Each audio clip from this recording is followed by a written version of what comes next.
Hello, my name is Alicia Lozoya. This presentation analyzes an environmental problem in California and the variables that can be used to evaluate it, focusing on wildlife conservation. In California, wildlife populations face growing pressure from habitat destruction, wildfires, and climate change.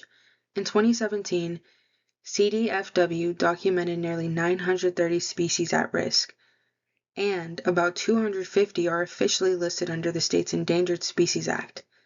These numbers show why evaluating the effectiveness of conservation programs is so important across the regions.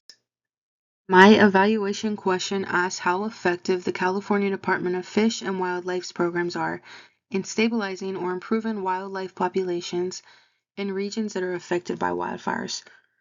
This evaluation will examine whether wildlife populations are stabilizing or improving, dependent variable, the presence of a CDFW program in a region, independent variable number 1, and the extent of wildfire habitat damage, independent variable 2. The first variable, wildlife population stability, is the dependent variable and is ordinal, with categories representing whether species populations are declining, stable, or increasing.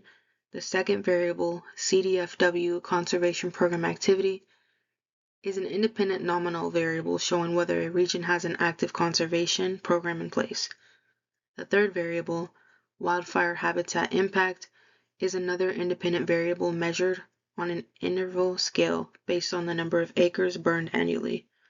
Together, these variables allow me to evaluate how environmental stress and program activity influence wildlife outcomes. Why did I choose these variables? I chose them because they connect what the program does with measurable ecological results. Wildfire impact helps isolate environmental factors outside program control, while population stability reflects direct conservation outcomes. Together, these data points make it possible to test whether CDFW programs are linked to better wildlife stability, even when regions face wildfire challenges. In conclusion, this variable framework creates a measurable way to evaluate how effective California Departments of Fish and Wildlife's efforts are at protecting wildlife under environmental stress. The findings can guide future conservation priorities, identify regional disparities, and support evidence-based policy for California's biodiversity. I hope you all enjoyed listening to this, and I'm looking forward to listening to your presentations as well.